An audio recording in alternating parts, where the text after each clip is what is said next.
When you had that third failure in a row, did you think, I need to pack this in? Never. Why not? I don't ever give up. Put $90 billion, like 50 years worth of breaks into solar and wind, to Solyndra and Fisker and Tesla and Enter1. I mean, I had a friend who said, you don't just pick the winners and losers, you pick the losers. Not being motivated personally by money is not the same as saying that I think SpaceX shouldn't make money. In fact, it's very important that SpaceX is profitable, or we will not be able to earn the money necessary to continue future development. You know, there are American heroes who don't like this idea. Neil Armstrong, Gene Cernan have both testified against commercial spaceflight in the way that you're developing it, and I wonder what you think of that. I was very sad to see that because those guys are, those guys are heroes of mine, so it's really tough.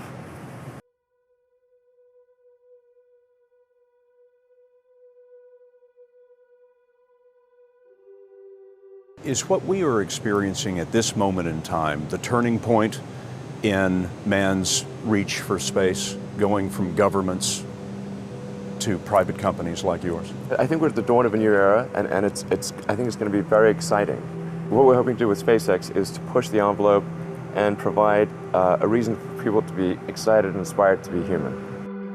Mr. Elon Musk!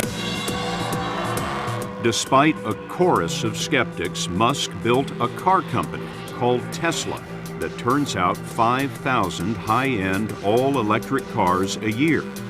Put $90 billion, like 50 years worth of breaks into solar and wind, to Solyndra and Fisker and Tesla and Enter1. I mean, I had a friend who said, you don't just pick the winners and losers, you pick the losers. I went to Russia to look at buying a refurbished ICBM, which is a very trippy experience. It was very bizarre. And when I tell people that, they're like, what?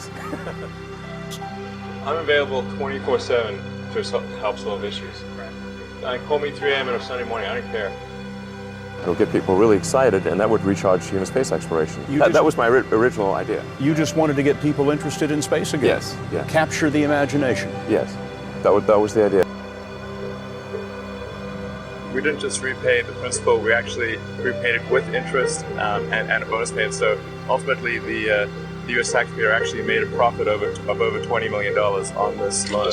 The odds of me coming into the rocket business, not knowing anything about rockets, not having ever built anything, I mean, I would have to be insane if I thought the odds were in my favor. Why even begin? When something is important enough, you do it even if the odds are not in your favor. How much of your personal fortune have you poured into this? $100 million. $100 million into something that you did not believe would work at the beginning? Yes. My sort of drive to get it done is somewhat disconnected from hope, enthusiasm, or anything else. I actually just don't care about hope or enthusiasm, motivation. I just give it everything I've got, irrespective of what the circumstances. I think it's important that humanity become a multi-planet species. I think most people would agree that a future where we're a spacefaring civilization is inspiring and exciting compared with one where we are forever confined to Earth until some eventual extinction event. You know, that's really why I started SpaceX.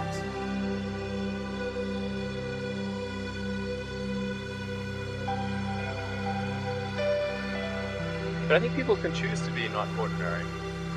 They can choose to not necessarily conform to the conventions that were taught to them by their parents. Yes, I think it's possible for ordinary people to choose to be extraordinary.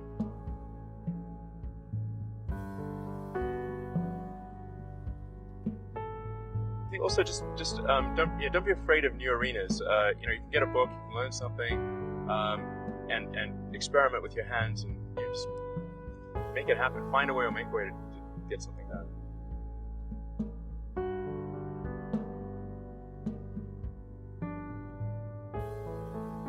Not being motivated personally by money is not the same as saying that I think SpaceX shouldn't make money. In fact, it's very important that SpaceX is profitable.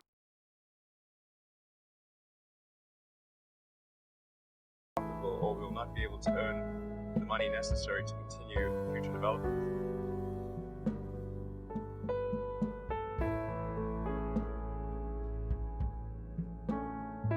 It's like the Nike slogan, just do it. That's, just showing up is half the battle. You got to try hard to do it, and don't be afraid of failure. You also need to be rooted in reality. So you shouldn't. It's easy to get high in your own supply.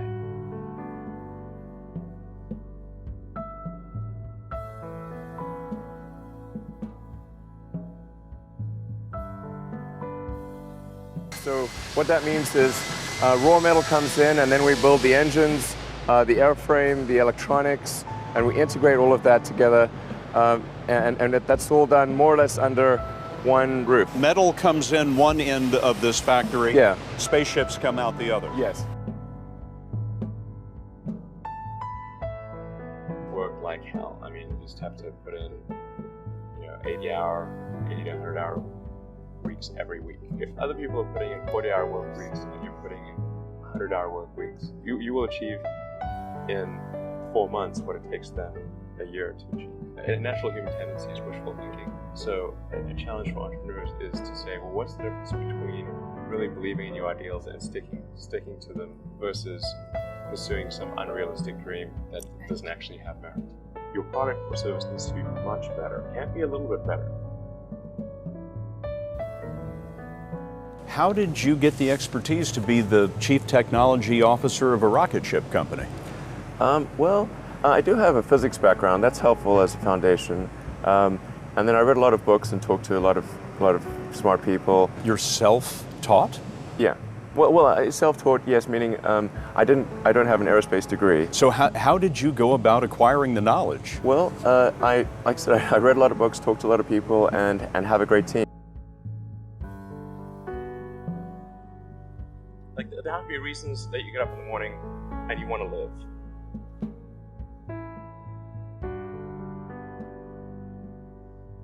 Like, why do you want to live? What's the point? What inspires you? What do you love about the future? And if we're not out there, if the future does not include being out there among the stars and being a multi-planet species, I find that it's incredibly depressing if that's not the future that we're going to have.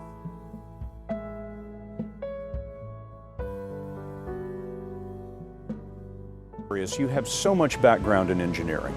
You could have easily gotten a job at Boeing or at Lockheed, but you came here. If you had a chance to go back in time and work with Howard Hughes when he was creating TWA, if you had a chance to be there at that moment when it was the dawn of a brand new era, wouldn't you want to do that? I mean, that's why I'm here.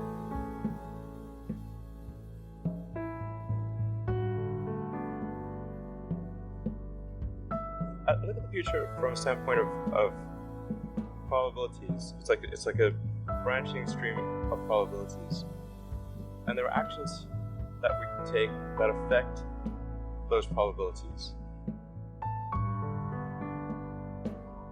Becoming a multi-planet species in space-faring civilization. This is not inevitable. It's very important to appreciate this is not inevitable.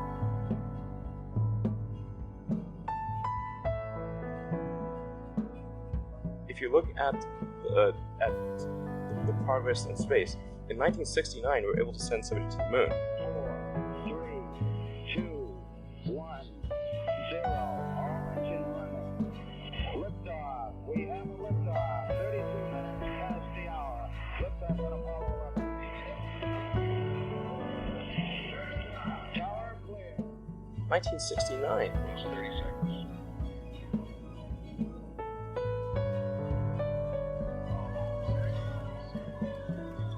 Then we had the space shuttle. The space shuttle could only take people to low Earth orbit. Then the space shuttle retired, and the United States could take no one to orbit. So that's the trend. The trend is like down to nothing.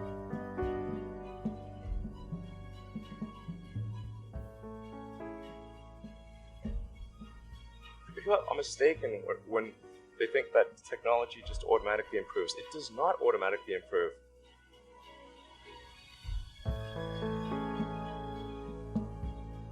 It only improves if a lot of people work very hard to make it better. By itself, degrade, actually. You look at great civilizations like ancient Egypt, and they were able to make the pyramids, and they forgot how to do that. And the Romans, they built these incredible aqueducts. They forgot how to do it.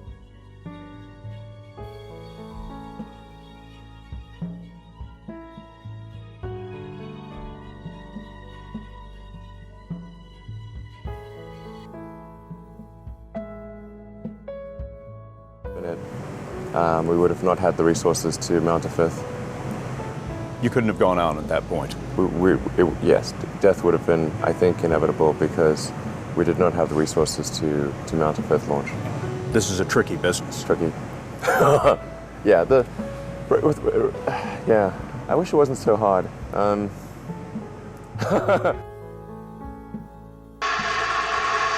In 2010, SpaceX tested a larger, more powerful 9-engine rocket called the Falcon 9 and an unmanned cargo capsule known as Dragon. It was the first privately developed rocket designed to carry cargo and eventually astronauts to the space station. MVAC ignition confirmed. 3.2 kilometers per second. In its first test flight, the Dragon capsule performed flawlessly, orbiting the Earth twice before splashdown in the Pacific, the first time a private company had launched and recovered its own spacecraft. And this is a historic spacecraft. It is, yeah. We came across the Dragon capsule while Musk was showing us around. Sure. You know what I noticed about your cargo ship is that it has windows. Yeah, absolutely. The windows are there in case there's an astronaut on board who wants to look out. But people don't put windows in cargo ships. That's right, exactly. So what that tells me is that this was never intended to be only a cargo ship. No, the Dragon was always designed to carry astronauts. Musk says a manned version of the Dragon capsule will be safer than the space shuttle and a lot cheaper. Engineers are already designing escape rockets, life support equipment, and computer guidance systems. They were studying seating for 7 when we were there. Do you believe that your rocket will be the next American rocket to take an astronaut into space? I believe that is the most likely outcome, yes. That sort of confidence has not exactly endeared him to the space establishment or to his competitors. There are people who've been in the rocketry business for decades who say about you that you don't know what you don't know. Well, I suppose that's true of anyone. How can anyone know what they don't know? But when critics say you can't do this, your answer to them is, we've done it. He's done it in partnership with NASA, which has given SpaceX technical advice and a contract worth up to $1.6 billion, mostly for 12 cargo flights to the space station. But SpaceX's lack of experience bothers some NASA legends like Apollo astronauts Neil Armstrong and Gene Cernan. They've testified to Congress that the Obama administration's drive to commercialize space could compromise safety and eventually cost the taxpayers. Now is the time to overrule this administration's pledge to mediocrity. You know, there are American heroes who don't like this idea. Neil Armstrong, Gene Cernan have both testified against commercial spaceflight in the way that you're developing it, and I wonder what you think of that. I was very sad to see that because those guys are, those guys are heroes of mine, so it's really tough. You know, I wish they would come and visit and see the hardware that we're doing here. And I think that would change their mind. They inspired you to do this, didn't they? Yes. And to see them casting stones in your direction. It's difficult. Did you expect them to cheer you on? So they're hoping they would. What are you trying to prove to them? What I'm trying to do is to make a significant difference in spaceflight and help make spaceflight accessible to almost anyone. And I would hope for as much support in that direction as we can receive. President Obama made his support clear when he visited SpaceX's launch site just before Falcon 9's first test flight, America's next manned spacecraft. and Elon Musk is facing stiff competition. I'm probably not the guy that most people would bet on. Who wins? It's like a little kid fighting a bunch of sumo wrestlers. Usually the sumo wrestlers win. We're a little scrappy company. Every now and again, a little scrappy company wins. And I think this will be one of those times.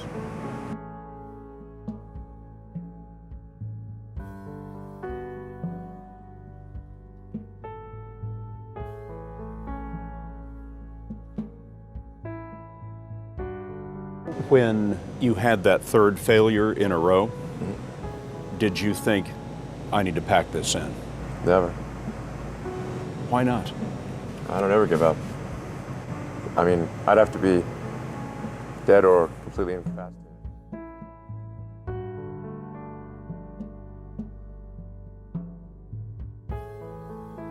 T-minus 20 seconds. Stage 2 tanks pressing for flight. Flight computer has control of the vehicle. Do we see anything on the sensors that's a problem? No, right now, nothing. I'll say go for launch. T-minus 10, 9, 8, 7, 6, 5, 4, 3, 2, 1.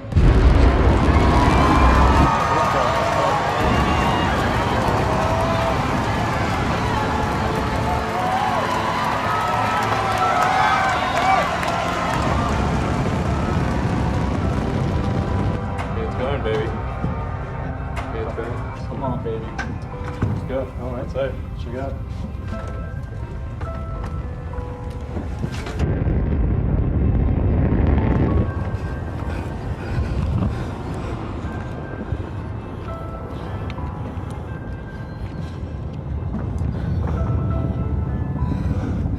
Speed 1.2 kilometers per second, downrange distance 11 kilometers. Shortly after main engine cutoff, we're going to separate the stages and begin the second stage ignition.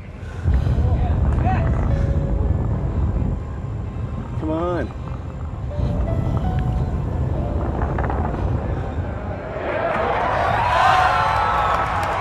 Main engine cutoff. The first stage is returning to land as the second stage powers the Orcom satellite to low Earth orbit. The fairings have successfully deployed.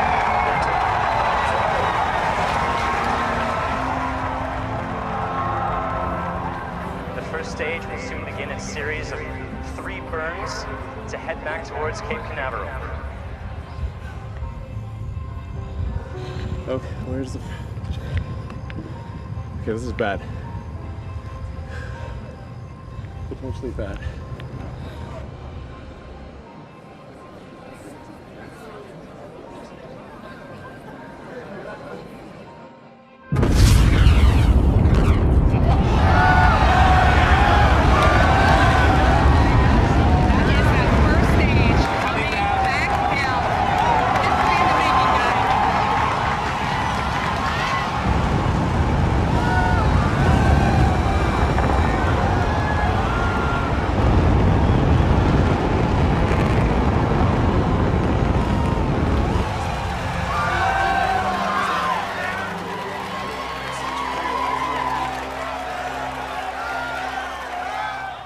It's standing up. It's standing up.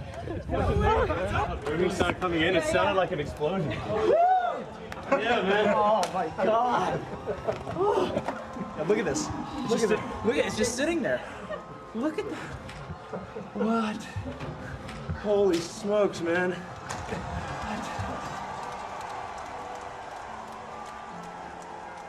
It's kind of amazing that this window of opportunity is open for life to go beyond Earth. And we just don't know how long that window is going to be open. The thing that gets me most fired up is that creating a self-sustaining civilization on Mars, it would be the greatest adventure ever in human history. It would be so exciting to wake up in the morning and think that that's what's happening.